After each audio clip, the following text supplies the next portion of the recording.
as we walked up, I'll let you guys into a little exclusive.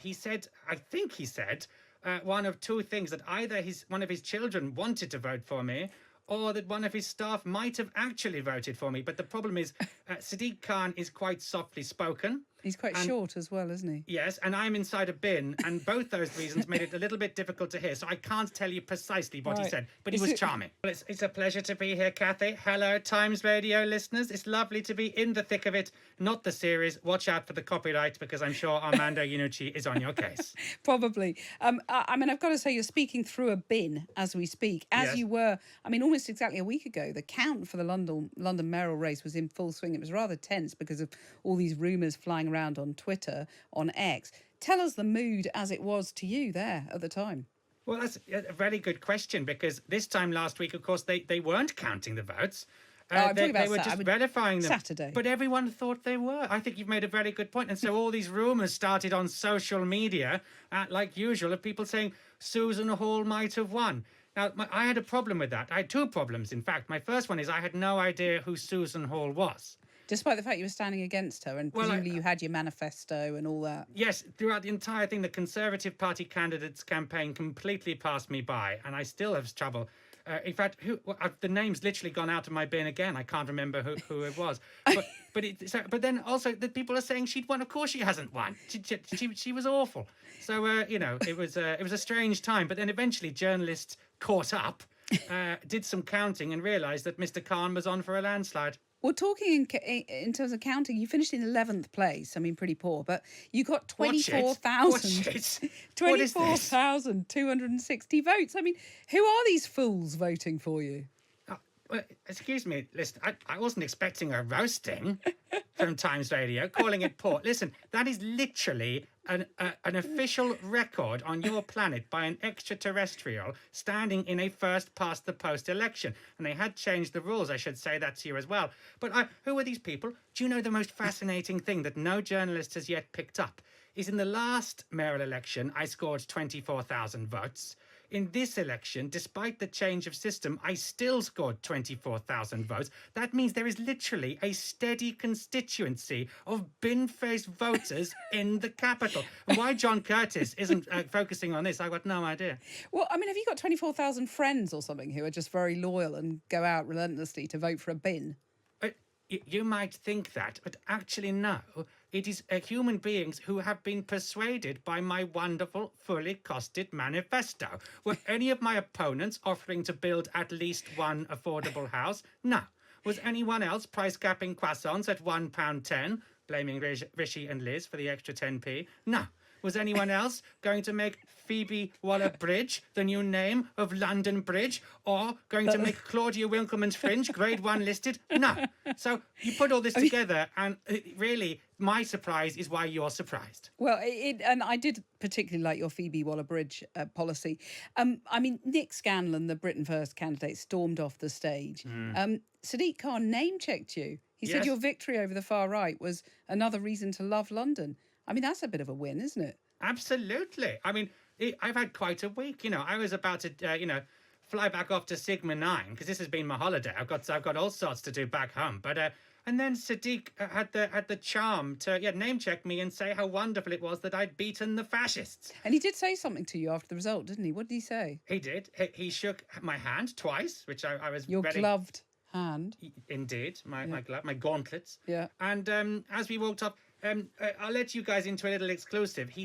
I think he said, one of two things: that either one of his children wanted to vote for me, or that one of his staff might have actually voted for me. But the problem is, Sadiq Khan is quite softly spoken. He's quite short as well, isn't he? Yes, and I'm inside a bin, and both those reasons made it a little bit difficult to hear, so I can't tell you precisely what he said, but he was charming. It's a good job you're just a comedy candidate rather than a journalist, isn't it? Otherwise, you'd have missed the exclusive there. I've got all kinds of exclusives from my politicking, if you're interested, Kathy, because you say just a comedy candidate, but I've got closer to Boris Johnson than many people. Well, indeed. You stood against him in 2019, so are you going to be standing against Rishi Sunak this time? Well, that all depends, doesn't it? Because it depends who is Conservative Prime Minister that week. Well, yeah, but assuming it's him, is that... I mean, seriously, you have this succession of sort of joke campaigns. I mean, in the meantime, you're a comedian, aren't you? Oh, Listen, guys, it's almost like Ms. Newman has got a level of disbelief in this character, which is breaking all kinds of fourth walls. Well, it and, is. you know, I mean, at that point, the whole thing melts away. I would invite you simply to take say, your bin off live on radio. you wouldn't want to see that. It's worse than Return of the Jedi, I can tell. And everyone's very disappointed. And they go, oh, God. But I mean, you'll certainly appreciate why there's a bin here if you were to do that. No. That can wait for another time. But I mean, besides, the atmosphere in your city is disgusting. So. I know you turn up at the count, but you don't do anything in the campaign, do you? Apart from coming up with this silly manifesto. What do you mean? I go to hustings events.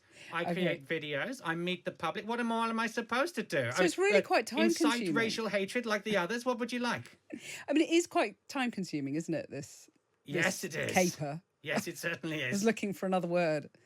Time-consuming, unprofitable, and yes, and yet almost still Kafkaesque, you might say. Tens of thousands of people vote for you. What does that say about Britain?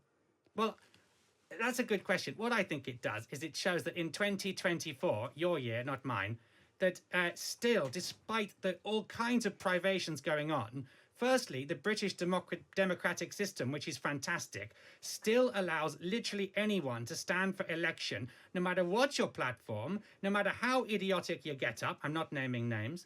Everyone has the right to stand.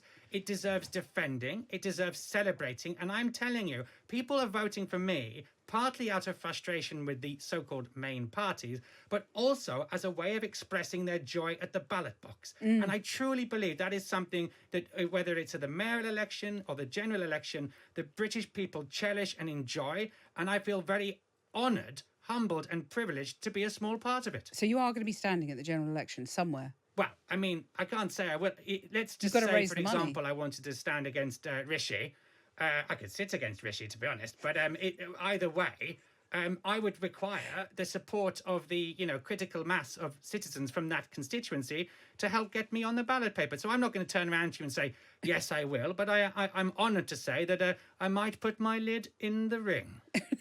And, well, you've become a bit of a British institution, really, haven't you? Well, some people should say I should be placed inside a British institution, which is fair enough. But I mean, that's very kind of you. I mean, I do this as, like I say, part of a tradition. And, I've come down to your planet because I'm astonished by democracy, that it's still going. For me, democracy is the equivalent of when you humans stumble upon a branch of wimpy.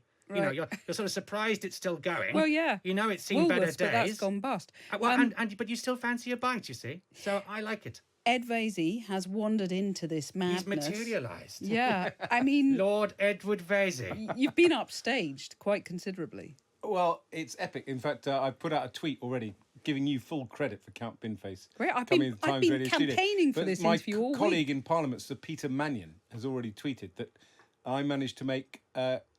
I managed to look more hot and sweaty than a man wearing a bin on his head. An alien wearing a bin on his head.